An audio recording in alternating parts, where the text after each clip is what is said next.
Assalamualaikum teman-teman. Kisah Nabi Yunus.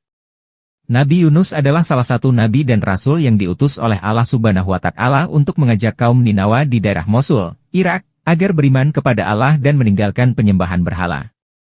Namun, kaum Ninawa menolak dakwah Nabi Yunus dan tetap berkeras hati dalam kekafiran dan kesesatan. Maka Allah Subhanahu wa Ta'ala mewahyukan kepada Nabi Yunus bahwa Dia akan mengazab kaum Ninawa setelah 3 hari jika mereka tidak bertaubat. Nabi Yunus meninggalkan kaumnya. Nabi Yunus merasa marah dan kecewa dengan sikap kaumnya yang tidak mau mendengarkan seruannya. Ia pun pergi meninggalkan mereka tanpa izin dari Allah Subhanahu wa Ta'ala. Ia naik ke sebuah kapal yang akan berlayar ke tempat lain. Namun, di tengah perjalanan, kapal itu mengalami badai hebat yang mengancam keselamatannya. Para penumpang kapal memutuskan untuk mengundi siapa yang harus dilempar ke laut agar kapal bisa ringan dan selamat. Undian itu jatuh kepada Nabi Yunus sebanyak 3 kali. Nabi Yunus pun bersedia untuk terjun ke laut sebagai korban. Nabi Yunus ditelan ikan paus.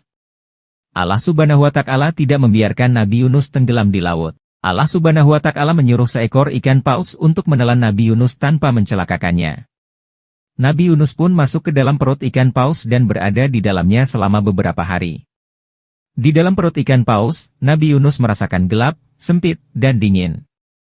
Ia pun menyesali perbuatannya yang meninggalkan kaumnya tanpa izin Allah Subhanahu wa Ta'ala.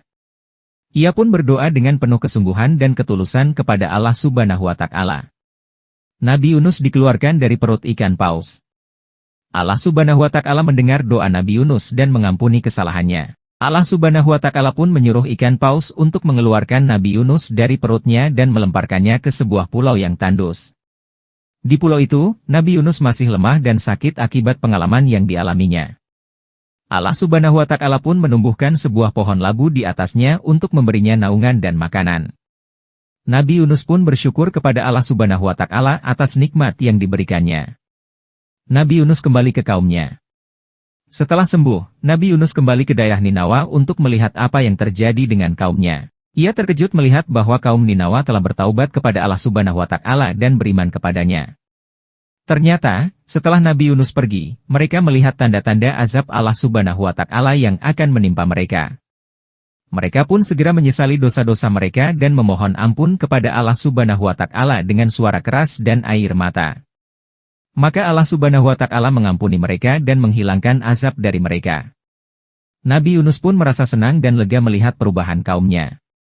Ia pun kembali menyampaikan risalah Allah Subhanahu wa Ta'ala kepada mereka dengan penuh kasih sayang dan hikmah. Kaum Ninawa pun menjadi kaum yang saleh dan taat kepada Allah Subhanahu wa Ta'ala. Itulah kisah singkat Nabi Yunus, semoga bermanfaat ya teman-teman.